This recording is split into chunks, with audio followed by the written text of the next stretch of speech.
বলছি একটানা 24 আর শুরুতেই স্যার সংক্ষেপ। ভোটার তালিকায় অস্তিত্বহীন ভোটারের নাম তোলার অভিযোগে একসঙ্গে 4 সরকারি আধিকারিককে সাসপেন্ড করল নির্বাচন কমিশন। একই সঙ্গে তাদের বিরুদ্ধে অবিলম্বে এফআইআর রুজু করতে নির্দেশ পাঠানো হয়েছে রাজ্য সরকারের কাছে। মঙ্গলবার সন্ধ্যায় এই সিদ্ধান্তে শিলমোহর দিল নির্বাচন কমিশন।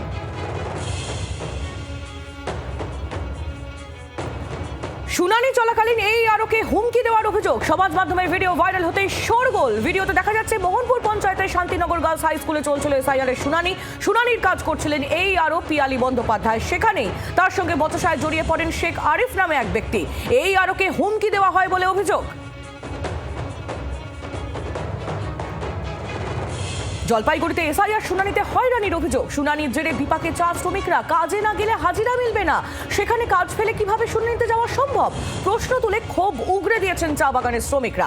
বিএলও এবং বিএলএদের ভূমিকা নিয়ে অসন্তোষ প্রকাশ করেছেন শ্রমিকরা।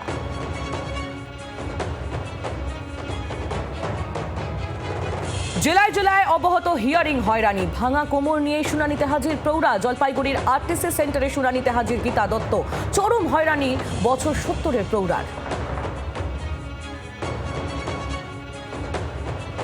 বারুইপুরের সভা থেকে কমিশনকে তোপ দাগলেন অভিষেক বন্দ্যোপাধ্যায়। দিল্লিতে বৈঠকে জ্ঞানেশ কুমার তার সঙ্গে আঙুল উঁচিয়ে কথা বলেন বলে অভিযোগ করেন তিনি। এদিন ফের সেই নিয়ে সরব হলেন অভিষেক। আমার সঙ্গে আঙুল তুলে কথা বলছিলেন জ্ঞানেশ কুমার।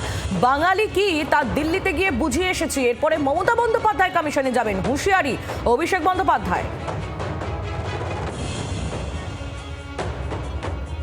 অভিষেকের র্যাম্পে ভোটার তালিকায় 3 মৃতকে হাঁটিয়ে তোপ। অভিষেকের খোঁচার পরেই তৎপরতা কমিশনের। জেলা শাসকের কাছ থেকে রিপোর্ট তলব করল নির্বাচন কমিশন। বিএলওদের কাজে ত্রুটি পেলে করা ব্যবস্থা নেওয়া হবে বলেও কমিশন সূত্রে খবর।